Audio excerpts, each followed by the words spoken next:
como idea. Y ahora, para acabar con estos ejemplos, estas experiencias, el Colegio Público Doña Mayor de Pamplona, están Susana Aguilera, Nerea Ruiz y Maite Mendioró. Nos van a hablar de la elaboración del proyecto lingüístico de centro, unas reflexiones sobre ello.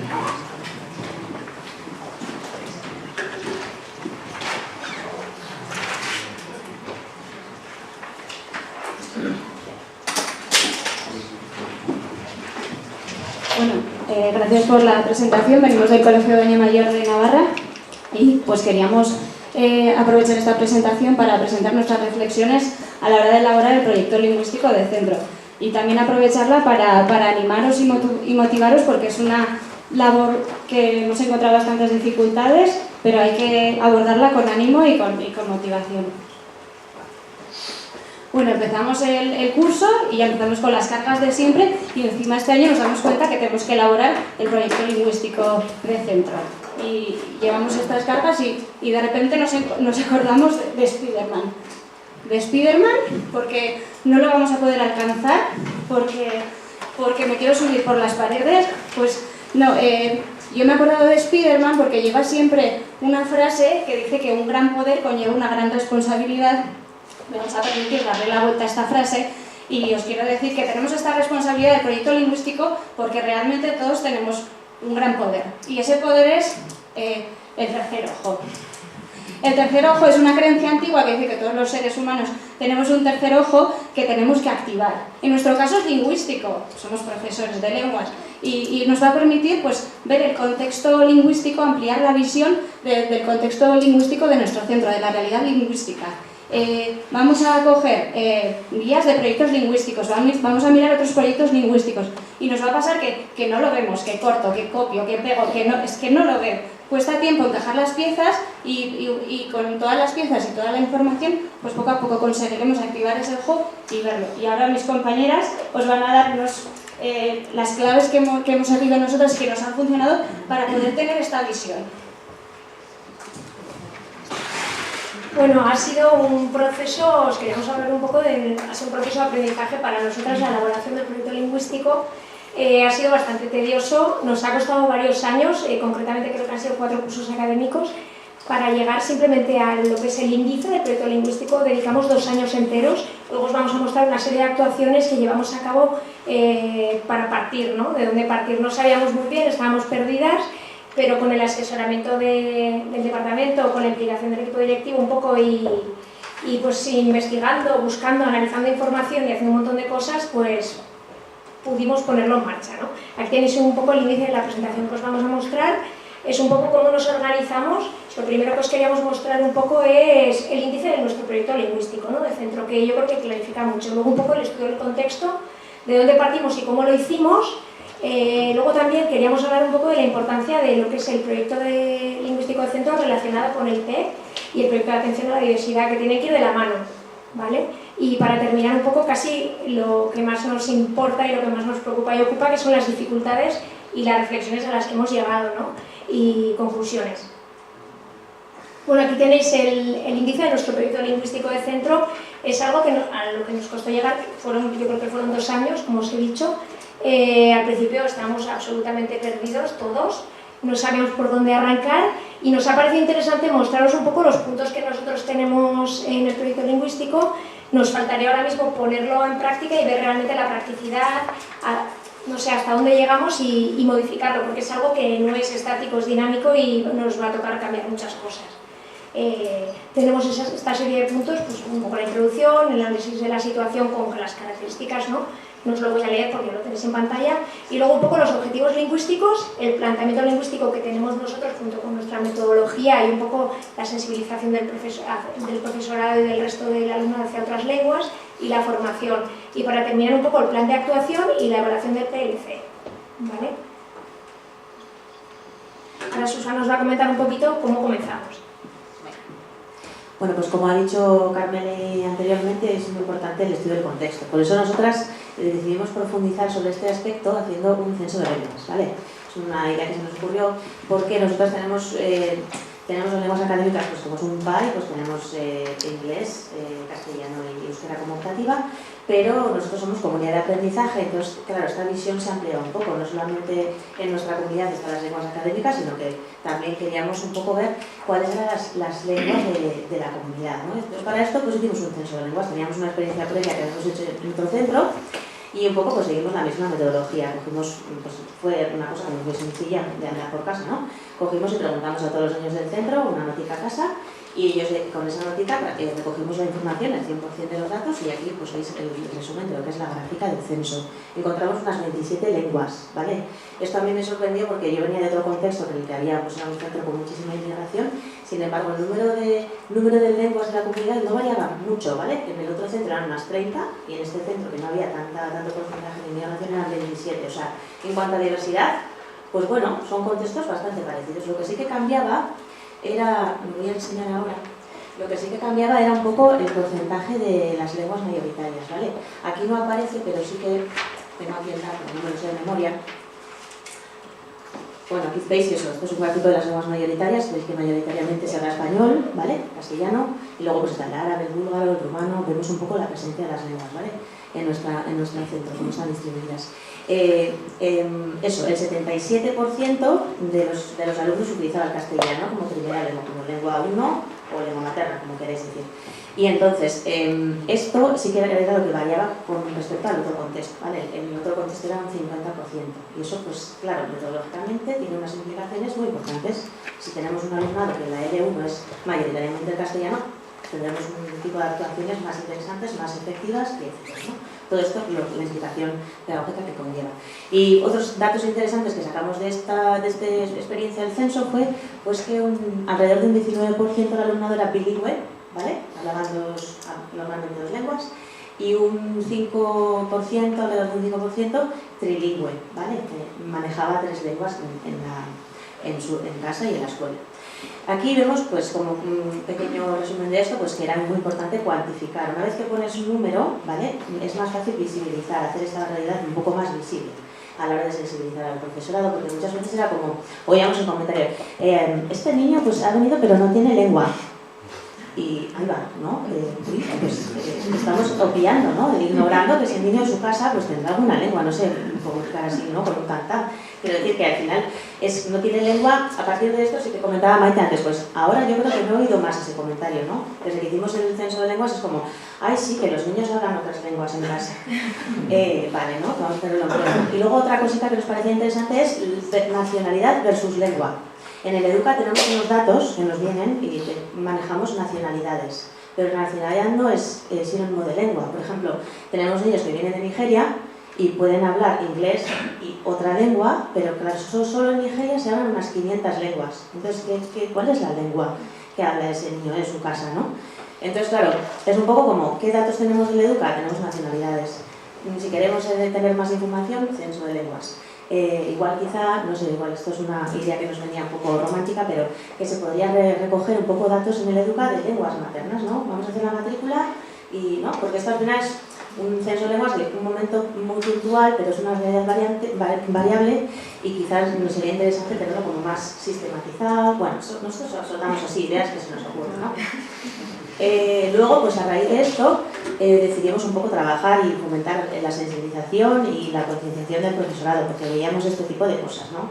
Pues no tiene lengua, no sé qué, bueno, pues se nos ocurrió hacer el Día de la Lengua, que en otras escuelas también se hace, ¿no? Y entonces, pues un poco la actividad fue elegir la palabra favorita en tu idioma, en tu lengua, ¿vale? En tu L1. Entonces lo llevaron a casa, trajeron una palabrica cada uno y en cada clase eligieron por votación pues cuál era su palabra favorita, una por clase. Y entonces pues le hacemos un mural muy grande, pues que al final ocupó mucho espacio del centro y entonces era muy visible. Y lo interesante de esto fue eso, pues la visibilización de las lenguas, y utilizamos pues un código de colores para que vieran que había diferentes lenguas. Bueno, eso sería un poco el resumen. Bueno, no nos vamos a alargar mucho más, pero sí que queríamos que vierais un poco, como os he mencionado antes, que es muy importante, nos hemos dado cuenta, que es algo que es obvio, pero que a veces se nos escapa, que tiene que estar en consonancia y tiene que estar ligado a los objetivos del PEC, del PADI y del PLC, ¿no? Nos parece muy importante también, como escuela, nosotros buscamos que todos los alumnos y alumnas sean competentes a nivel comunicativo. Entonces, claro, nos parece importante, claro, uno tiene unas características diferentes y queremos que todos consigan el máximo, ¿no? Entonces, nos parece importante mostraros una de las tablas que tenemos en el PLC, ¿no?, en la que se ven los objetivos del Plan de Atención a la Diversidad un poco relacionados con los objetivos lingüísticos del PLC. ¿Vale? No lo voy a leer porque es muy extenso, pero es un poco que tengamos en cuenta que tiene que estar todo relacionado y todo ligado y todo en coherencia, ¿no? Igual que más adelante os hablaremos un poco de la terminología que utilicemos en los documentos, ¿no? Hay que tener cuidado, tiene que estar en coherencia. Bueno, como decía Nerea, hay que ver muchas cosas, ¿no? El tema de la visión cuesta mucho visualizarlo. Yo el primer año que lo estuvimos haciendo no pensaba que el segundo año hubiera sido capaz de verlo como lo estaba viendo. Además, citando a Fernando Trujillo, en realidad todos los centros ya tenéis un proyecto lingüístico de centro, porque hay unas maneras de tratar la lengua, pero está oculto. Lo que tenemos que hacer es explicitarlo, recoger todo lo que tenemos, el PEC, el PAD, los contextos, recoger datos del contexto, los acuerdos del centro sobre lectura y escritura, todo eso condensarlo y conseguir visualizarlo, que no es poco. Por otro lado, lo que comentábamos también todos, el tiempo nos come y necesitamos tiempo para coordinar. Y a veces parece que son cosas solo de las lenguas, ¿no? Es que en casi todas las clases sí, leemos y escribimos, pero es que en todas, absolutamente en todas, escuchamos y hablamos. Entonces tenemos que coordinarnos y responsabilizarnos. Lo que comentaba Nerea de la terminología, en nuestro PEC se hablaba de la competencia comunicativa. Entonces nosotros cuando elaboramos el proyecto lingüístico pensábamos el objetivo, ¿qué ponemos? ¿Qué decimos? ¿Competencia lingüística o comunicativa? Y de acuerdo al marco común europeo de las lenguas nos dimos cuenta que nosotros lo que buscábamos era la comunicativa, porque engloba la lingüística, la sociolingüística y la pragmática también. Cuando no solo uno enseña a hacer exposiciones, a escribir cartas, a poner la tilde, sino cuando estamos en una interacción de nuestros alumnos, estamos intentando resolver un conflicto, les decimos que hay que mirar a los ojos al que le estás hablando. Entonces hacemos muchas más cosas que las estrictamente lingüísticas. Luego, por otro lado, lo que decíamos, hay que implicar a todo el profesorado, porque todos somos profesores de lenguas. Y os voy a poner un ejemplo muy claro, pensando en que sumar no es integrar.